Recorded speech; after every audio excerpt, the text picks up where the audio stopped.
Good evening. I'm Daniel Vandenburg, ZL2DRV in New Plymouth. And I'm Debby Morgan, ZL2DL in Upper Hutt.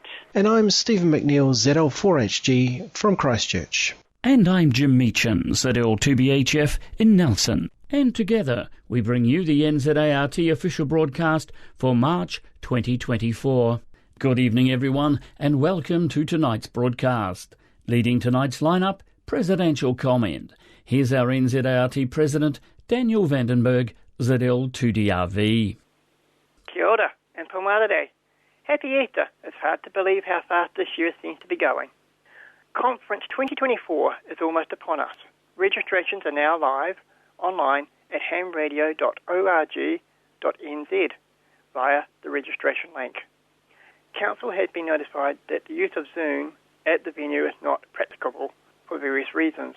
As such, Council has made the decision that virtual attendance will not be available for the AGM.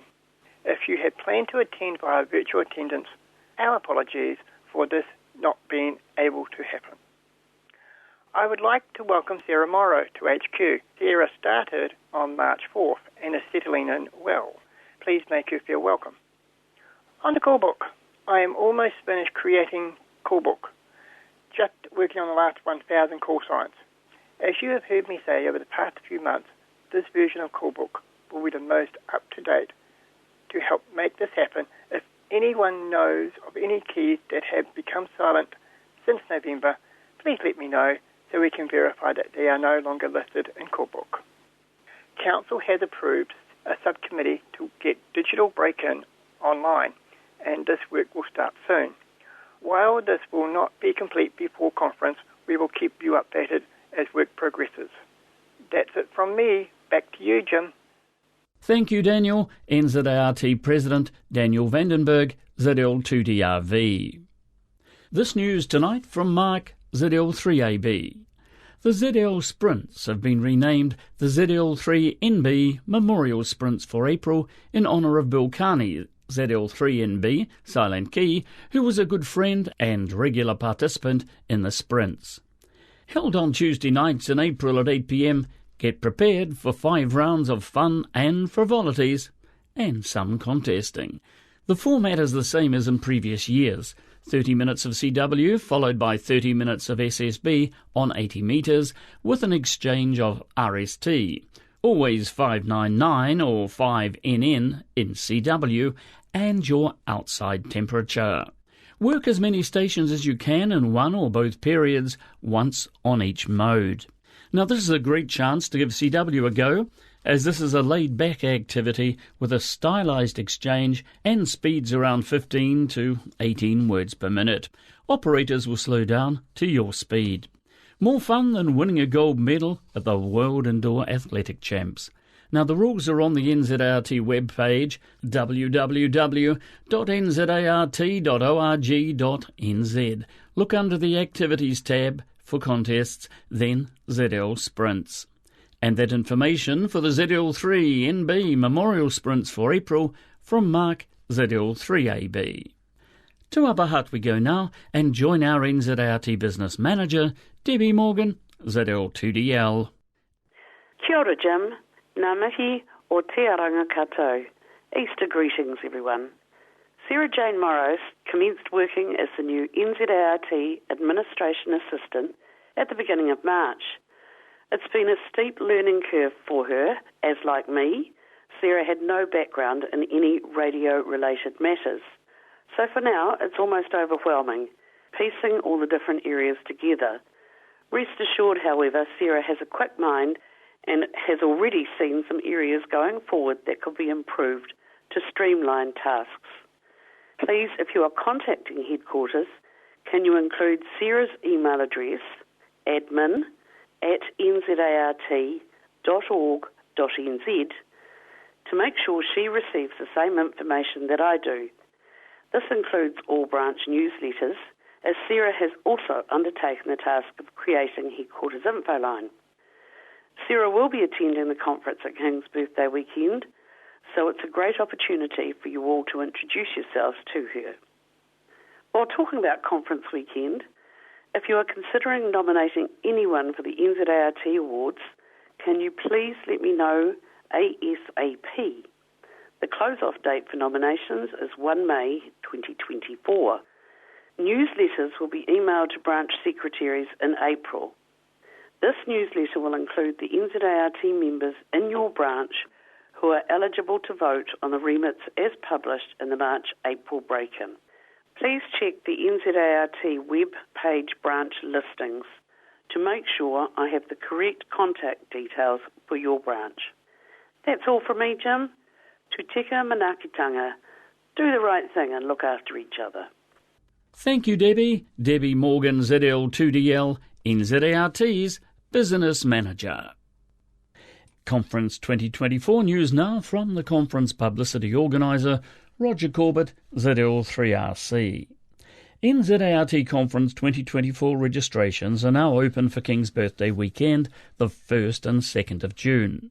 The weekend's full program is available on the conference website, www.hamradio.co.nz, where you can also register by filling out the online registration form. The registration form will also be published in March-April issue of Break-In. Running alongside the conference program, there are a number of exclusive tours hosted by museum staff. Now, these tours run both Saturday and Sunday, and full details are available on the conference website. Space in these tours is limited, so we advise you to select preferential bookings on the registration form to secure your place. The alternate program, running both Saturday and Sunday, will visit the Christchurch CBD revitalised since the earthquake. The program includes opportunities to discover your creative talents, your culinary skills, and explore the reopened and renovated Arts Centre. You'll also visit Ravenscar House, which houses an eclectic collection of paintings, decorative arts, furniture, and antiques. To dinner on Saturday night. This will be a night to remember, with professional entertainment and a first-class meal. So polish off those dancing shoes and get ready to boogie. Grota, Green Radios on the Air, will be on display with a number of radios and a chance to have a go at using one. Brush up on your CW, you may need it. SOTA, Summits on the Air, will be on display using more modern equipment. Also on display will be the HFradio.NZ Disaster Relief Comms trailer, designed to be quickly deployed by a single person. It houses a 150-watt HF station capable of being locally operated or operated remotely via a number of different linking options. A list of accommodation possibilities has been compiled and is now available on the conference website. We hope this will make it easier for you to find and make your accommodation bookings. Keep an eye on www.hamradio.co.nz for the latest information, and we look forward to seeing you in Christchurch. And that information from Roger Corbett, ZL3RC, the conference publicity officer. Now for an update on international amateur radio news, we join the team at the Amateur Radio Newsline. Our top story comes from a U.S. broadcast network which reported recently about illegal sales of radio jammers in the U.S. Kent Peterson, KC0DGY, brings us up to date. In the U.S., the Federal Communications Commission has revealed that the agency has been investigating a number of online retailers and other sellers over possible marketing of wireless radio frequency jammers, which are illegal under federal law. The disclosure by the FCC's Will Wyquist came following a report by NBC News that wireless jammers that were being offered for sale were being marketed as devices to interfere with the operation of drones. Federal law both prohibits the sale and use of devices that deliberately interfere with signals of GPS units, mobile phones, and other consumer devices. Such jamming devices have the potential to interfere as well with security cameras, Wi-Fi, and emergency communications. The FCC posts an explanation of its policy on its website saying, quote, "Unlike other radio transmitting equipment, jamming equipment cannot be authorized by the FCC because the main purpose of jamming equipment is to interfere with radio communications," end quote. The FCC made its revelation about conducting probes only after the news network released its own report about the sales of the jammers by more than a dozen companies. This is Kent Peterson, KC0DGY.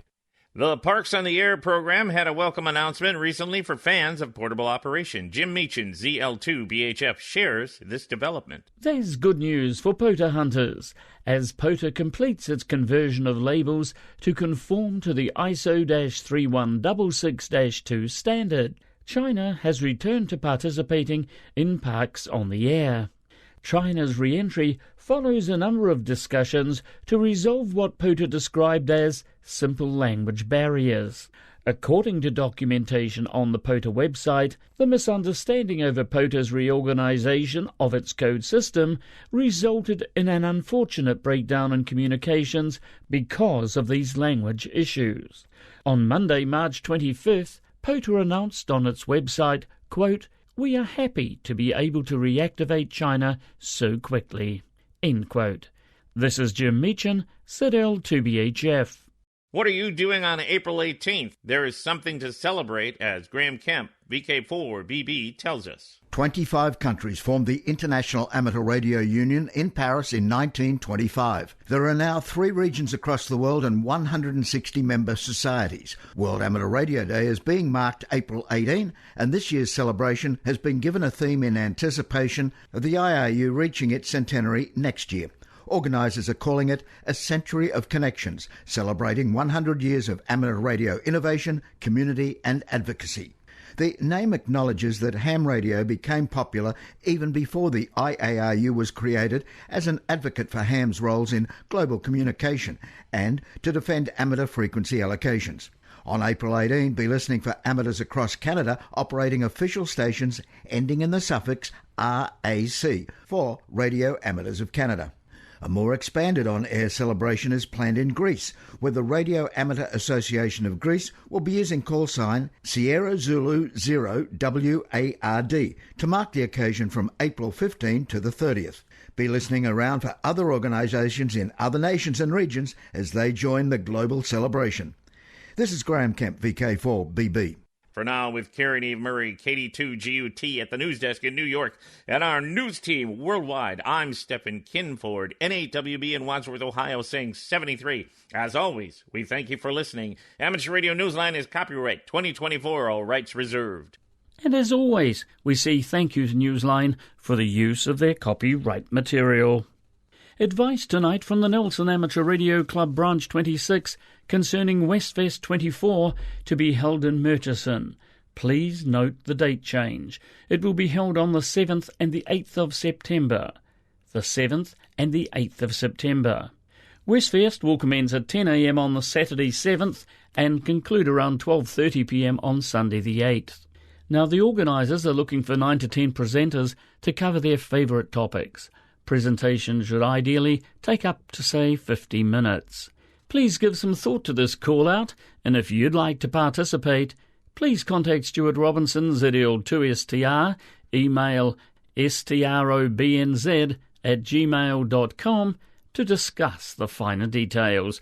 That's Westfest 2024 in Murchison, now on the 7th and the 8th of September. An update tonight on the Christchurch Marley's Hill repeater site recovery. After the devastating fire of 15th February and the complete loss of all antenna systems, including the 2 supporting poles, good progress is being made in getting the site back online. The 2 new poles are on site and these should be erected over the next week or 2. Work will then proceed on mounting new antennas and assorted coaxes. The main priority is to re-establish the national system, as this passes through Marley's and provides the local node to the Christchurch area. Power has been restored to the site, so progress has been made, but please be patient as there is still a lot to do. And thanks to the Marley Hill Repeater Trustees for that news update tonight. At this point in the official broadcast lineup, time for branch news. Here's Stephen McNeill, ZL4HG. Thanks, Jim, and good evening, everyone. Here's a roundup of events going on in your area. And we start with Western Suburbs Branch 03 NZART. The annual general meeting will be held at 10 a.m. on the 27th of April at the club rooms, which is on 3000 Great North Road in New Lynn. Down to the Franklin Amateur Radio Club, NZART Branch 10, where the next meeting is on April the 2nd, that's a Tuesday, at 7:30pm in the club rooms. Graham Anderson speaks to the club on the Auckland Museum of Transport and Technology, or MOTAT. To Nelson Branch 26, where there is an antenna afternoon planned for Sunday the 7th of April at 1pm at Green Meadows in Stoke. This is an antenna afternoon to display different types of antenna, mainly aimed at new hams, but anyone else is invited too. Bring your antenna for a show and tell. The branch will be erecting an 80 and 40 metre dipole, and they'll show how to cut and tune it using an SWR meter. And other antennas will also be on display for discussion. Any queries? Send them to Stuart ZL2STR. That's Stuart ZL2STR. And finally, to Christchurch Branch 05, where the next meeting is on Wednesday, April the 3rd, at the club rooms, which is at 5 Idris Road in Fendleton. Keith ZL4KA will give a presentation on the Condor Sugar Cube conversion project that he and Andrew ZL2PD have been working on. And that's all from me. Back to you, Jim. Thank you, Stephen. Stephen McNeill, ZL4HG, reporting from Christchurch. And that, folks, is the official broadcast for tonight. The next official broadcast of NZART will be made by ZL6A at 8pm on Sunday the 28th of April. This is ZL6A, headquarters station of the New Zealand Association of Radio Transmitters, concluding the official broadcast for March 2024. Good night, everyone. Good night now.